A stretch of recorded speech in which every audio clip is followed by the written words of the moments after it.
So hi guys, ఈరోజు అయితే గురుకుల 6th క్లాస్ ఎంట్రన్స్ ఎగ్జామ్ గురించి మాట్లాడుకుంటున్నాం. సో మన జెండా లెసన్. సో ఫస్ట్ క్వశ్చన్ అయితే చూసేద్దాం. శాంతి, సహనం, సత్యాలకు ప్రతిరూపమైనది. ఏ మన జాతీయ జెండా. బి ధర్మచక్రం. సి 3 సింహాలు. డి జాతీయ గీతం. సో మన జాతీయ జెండా వచ్చేసి శాంతి, సహనం, సత్యాలకు ప్రతిరూపమైనది. సో సెకండ్ వచ్చేసి పరాయి పాలన ఎటువంటిది. ఏ తేనె వంటిది. బి పంజరం వంటిది. సి పక్షి వంటిది. డి ఆకాశం వంటిది. సో పరాయి పాలన ఎటువంటిది అంటే బి పంజరం వంటిది. సో థర్డ్ క్వశ్చన్ అయితే మన జాతీయ జెండా బ్రిటిష్ మత్త గజాల పట్ల ఎలా ఉండేదంటే ఏ బంగారం. బి పంజరం. సి అంకుశం. డి ధర్మచక్రం. సో మనకైతే C Ankusam. So fourth question అయితే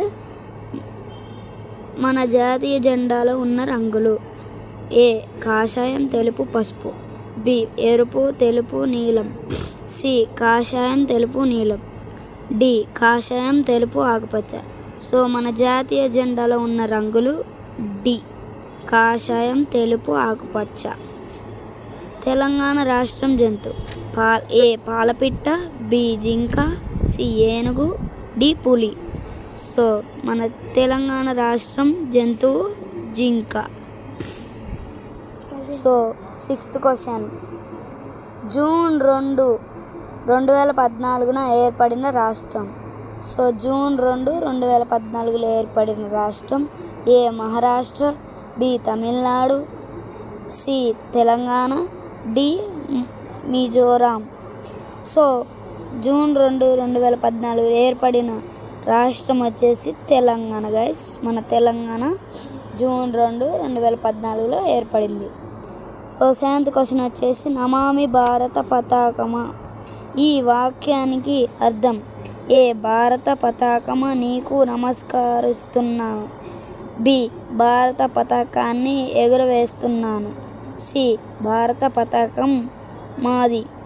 డి భారత జెండా ఎగురుతున్నది. సో నమామి భారత పతాకమా ఈ వాక్యానికి అర్థం. ఏ భారత పతాకమా నీకు నమస్కరిస్తున్నాను. So 8 questions. సో 7 క్వశ్చన్స్ అయితే నేర్చుకున్నాం గాయస్. మళ్ళీ ఇంకో షార్ట్స్లో 8 నుండి